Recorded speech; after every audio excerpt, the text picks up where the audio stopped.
This guy I met in Boston about 12 years ago.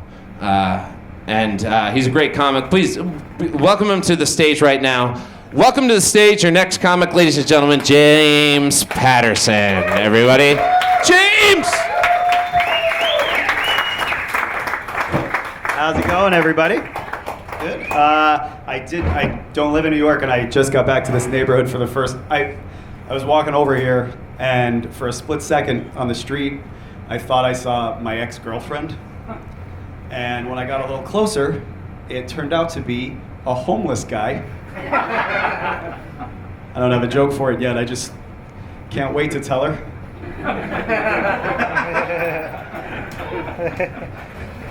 I recently had to deliver my grandfather's eulogy rebuttal, which I'm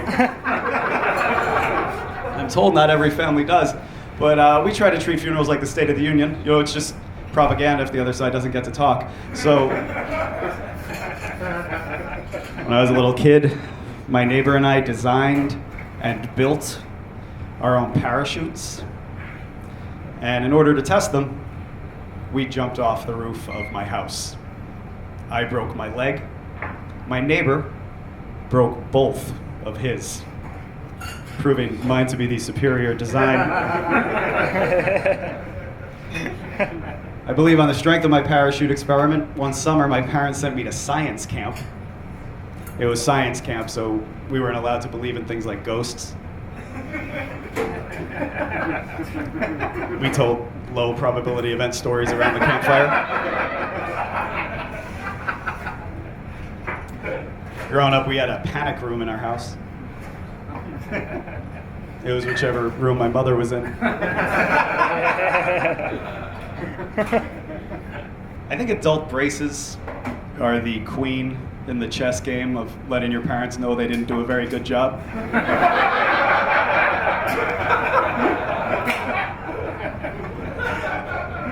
And as with basic chess strategy, you don't want to bring her out too early.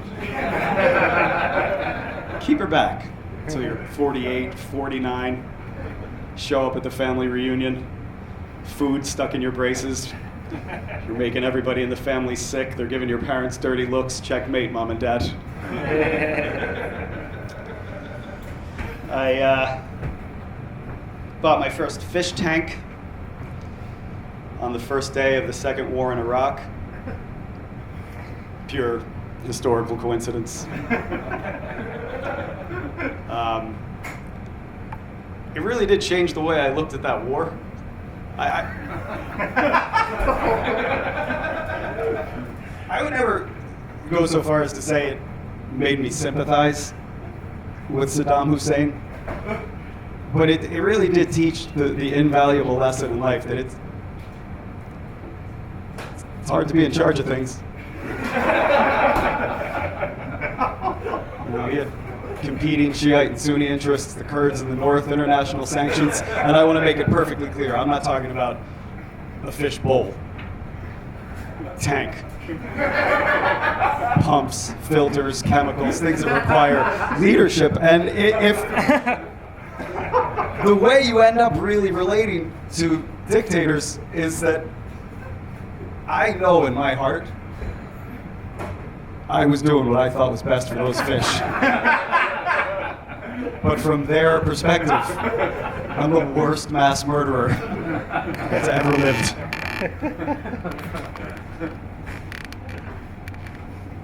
I also would have, at about 10 years old, I would have imagined that my grown-up apartment would have had Chinese ninja throwing stars, would have been as prevalent as forks, and stored in much the same way. But as my adult apartment has actually panned out, that would still only mean 2 ninja throwing stars.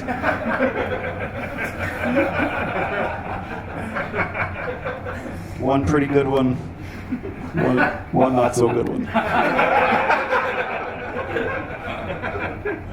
So I did, before I left New York, I came back. I got out of a long-term relationship, and we dated for years and years, and it's a huge mental adjustment when you've been thinking, you're part of a couple for so long, so you've been thinking in terms of, I'm so accustomed to thinking in terms of murder-suicide, that to suddenly just one day wake up with just the suicide,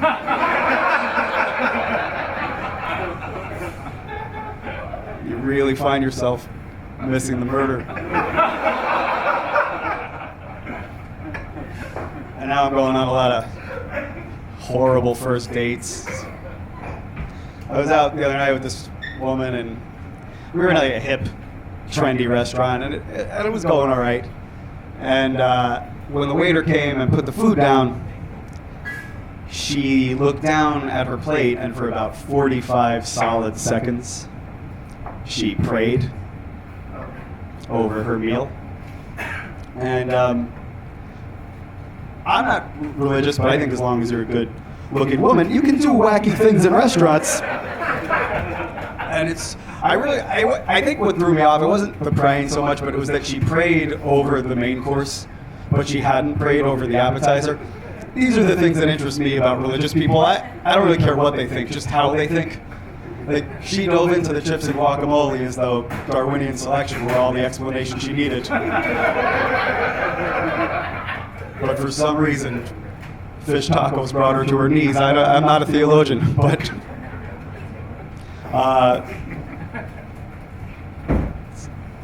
so another thing I've discovered during this whole process of being single is that women find me to be an extremely unthreatening guy, which I have mixed feelings about. I don't know what it is, but I live in a basement apartment, and thank you very much. In order to get down to it, there's just a dirty cement staircase, and there's just one flickering neon light in the ceiling, and the door to my actual apartment is metal and rusted, and women follow me down there like they met me in a petting zoo. And the other night, I was down there, and I shouldn't have said anything, and I feel horrible that I did, but I was a little drunk, and I was just about to unlatch this giant dungeon door. And I looked at the girl, and I said, "Hey, are you even considering where I might be taking you right now?" And she said, "Oh my gosh. You don't have cats, do you? I'm allergic to cats." Have a good night, guys. Thank you very much. Back to Greg Johnson.